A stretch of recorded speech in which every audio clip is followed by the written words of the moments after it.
health literacy is very important for this area because it promotes reading and understanding and listening and hearing.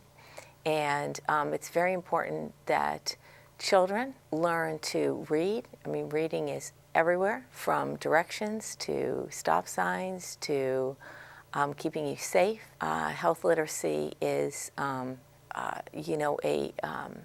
basis for your growing up and staying safe in this community and this world. I myself tried to raise my children with these principles in these books. And when I went out and I saw it through volunteer experiences and through my board positions that a lot of members and their children were lacking in education and knowledge on what to do in certain situations, I think that deepened my desire to do something different and make a difference. So, because I was always the person standing behind trying to help somebody out. I was always the person trying to make them feel secure or help them find their way into, or through a problem. I definitely sought them out. I called the executive director, Lynn Evans-Biga, and asked her if I could come and read my books to her students. And I told her I had a bigger dream, that I wanted to bring college interns in to have them read my stories and carry my message. She sat there and she said, well, first I'm going to need to read your stories to make sure they go along to the principles of Head Start. And after she determined, yes, they did go along with the principles of Head Start and everything they were teaching, she was excited about the opportunity to bring college and university interns in to do teaching, because she's excited about her facility. She runs a great facility, and welcoming education majors into her facility is, exciting to her, like inviting somebody into your home. So, and then I said I will give books away to all the students, and a lot of children in Head Start, that's one of the things they lack is books.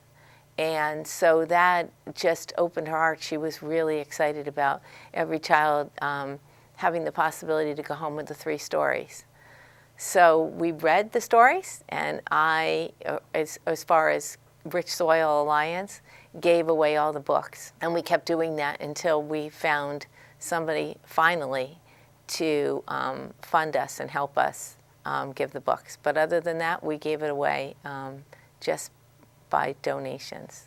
No, there's no specific qualifications. You just come with an open heart and be willing to be accepting and try your hardest. And be accepting of failing, but getting up and trying again. And if you have that message, if you have that personality or that mindset, you can take these books and deliver the message. We have very exciting news. We are being considered to be the P1 book, which is Pennsylvania First Choice book. So that will bring opportunities where Carrie Flower will be throughout the state, and that's quite exciting.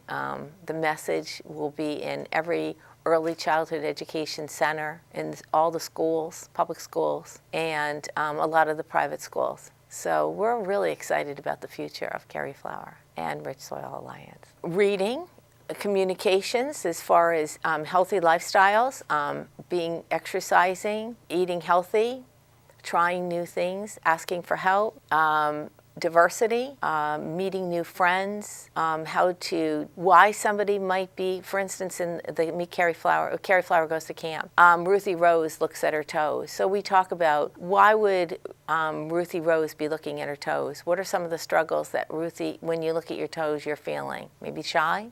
Maybe bashful? And Strawberry Brian has hair that's green, and Carrie Flower thinks maybe he's mean. Is it because he has green hair, or is it because he has kind of an unhappy face? And why might he have an unhappy face?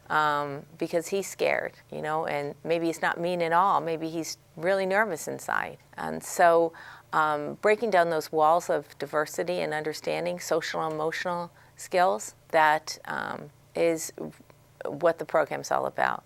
And then, of course, in Carrie Flower Goes to Camp, flowers are missing petals, or some lean on each other and ask for help. And that's, that's how some children are, some parents, some adults need help. And instead of shying away, I want to encourage everybody to move forward and say, how can I help you? Can I help you?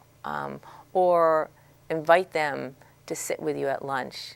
Not just say, oh, they're a little different. I don't think that social and emotionally, we've been taught what to do. I think we're really lacking as a society of knowing what to do when we meet somebody that's different, And then the media has a lot of fear, instilled a lot of fear within us. Terrorism, we see somebody that's different, we might think of terrorism. We see somebody that's different, we might think of gangs, and we don't know. I think that the world, how we end that is by talking about it, by being inquisitive, by leaning in, not by running away.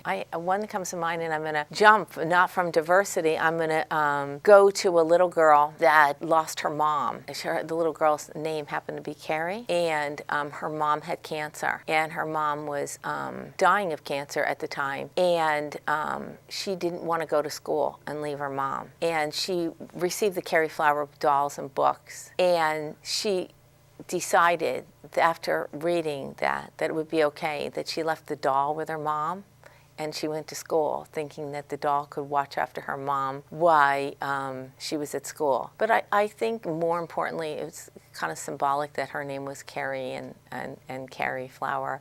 But more importantly, that something within the story gave her the peace of mind that she was going to be all right. Well, we're really excited about our teacher's book. I brought one of the teacher's books here, Meet Carrie Flower. In the teacher's books, we have hand gestures and also communication ideas to extend the conversation for the reader. So it's just not, hi, I'm Carrie Flower. I'm off to camp in just 1 hour. It's, hi, I'm Carrie Flower. I'm off to camp in 1 hour. How long will we be with Carrie Flower? And the children say 1 hour. Little conversation animations that help the children feel engaged and help get involved. And then in the children's book, we have Carrie Flower word wall words. And so it's an opportunity to learn new words, or at least talk about the words that are in the story, and help a child learn or really understand the words. So that's really an exciting part of the new book features. And then we have activities to supplement the learning that they learn from each book. And for instance, in the Meet Carrie Flower book, there's about all the different colors of food and how healthy food comes from plants, and activities that the teacher can do with the children. So we're really excited about that. And each book, Carrie Flower Goes to Camp, has that feature, and Carrie Flower Goes to Hospital. Well, we do have RichSoilAlliance.org and CarrieFlower.com. They can go on to that organization and find more. And we have a Facebook, on Carrie Flower Facebook page. But we are trying new areas to have newsletters out for schools and other programs out to supplement the learning and promote Carrie Flower. It ranges. When I get to talk to schools about incorporating the program, we just recently went to an early childhood education summit and talking to all those leaders that are in the field about the program, and them telling me that it's easy, it's adaptable to their classrooms, it relaxes them. A lot of programs are very stressful. Their time management is very hard for an early childhood education teacher. And hearing that Carrie Flower is just something you could put in the middle of your day makes me excited.